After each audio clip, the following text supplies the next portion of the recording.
नमस्कार। क्या आपको पता है कि केजरीवाल जी को गिरफ्तार क्यों किया है? केजरीवाल जी को एनडीए के एक एमपी के बयान पर गिरफ्तार किया है। उनका नाम है मगुंटा श्रीनिवासलू रेड्डी यानी एमएसआर। एमएसआर आंध्र प्रदेश से एनडीए के एक सांसद हैं। एमएसआर ने ऐसा क्या बयान दिया जिससे आपके मुख्यमंत्री केजरीवाल को गिरफ्तार कर लिया? 17 सितंबर 2022 को एमएसआर के ठिकानों पर ईडी की रेड हुई। उनसे पूछा गया कि क्या वो कभी केजरीवाल जी से मिले हैं।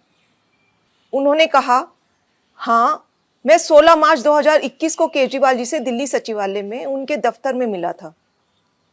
मैं दिल्ली में एक फैमिली चैरिटेबल ट्रस्ट खोलना चाहता था। उसके लिए दिल्ली के सीएम से जमीन के बारे में बात करने गया था।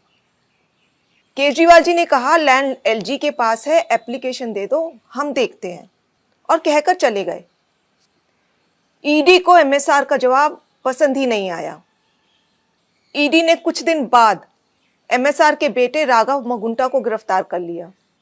फिर से एमएसआर के और बयान लिए गए, मगर वो अपना पहले वाला बयान ही दोहराते रहे क्योंकि वही सच था, और उनके बेटे राघव रेड्डी की बेल खारिज होती रही। इस दौरान सदमे से राघव की पत्नी यानी एमएसआर की पुत्रवधू ने आत्महत्या करने की कोशिश की और उनकी बूढ़ी मां बहुत बीमार हो गई। इन सब को देखते हुए बेटे के लिए बाप भी टूट गया। 17 जुलाई 2023 को पिता एमएसआर ने ईडी में अपना बयान बदल दिया। उन्होंने अब कहा, 16 मार्च 2021 को मैं केजरीवाल जी से मिलने गया था। मुश्किल से 4-5 मिनट मुलाकात हुई। वहीं 10-12 लोग बैठे थे। मेरे कमरे में घुसते ही केजरीवाल जी ने मुझसे कहा कि दिल्ली में आप शराब का काम शुरू करो, बदले में आम आदमी पार्टी को 100 करोड़ रुपए दे दीजिए। केजरीवाल जी से ये मेरी पहली और आखिरी मुलाकात थी। इस बयान के बाद अगले ही दिन एमएसआर के बेटे राघव रेड्डी को ईडी ने बेल दिलवा दी। जाहिर है कि एमएसआर का यह बयान झूठा है। वे खुद कह रहे हैं कि यह उनकी केजरीवाल जी से पहली और आखिरी मुलाकात थी। 10-12 लोग वहां बैठे थे। अगर किसी को किसी से पैसे मांगने भी थे तो वह क्या कोई किसी अजनबी से पहली मुलाकात में ही 10-12 लोगों के सामने इस तरह पैसे मांग लेगा? जाहिर है कि एमएसआर के बेटे और परिवार को 5 महीने बुरी तरह प्रताड़ित किया गया।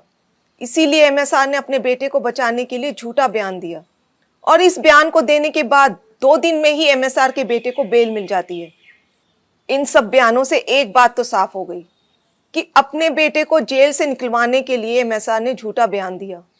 कोर्ट ने भी केजरीवाल जी को बेल देते हुए यही माना कि ईडी ने बेल का लॉलीपॉप देकर बयान लिया बिना किसी सबूत के। आपके बेटे केजरीवाल जी को एक गहरे राजनीतिक षड्यंत्र का शिकार बनाया गया है। वो एक सामान्य पढ़े लिखे देशभक्त और कट्टर ईमानदार व्यक्ति हैं।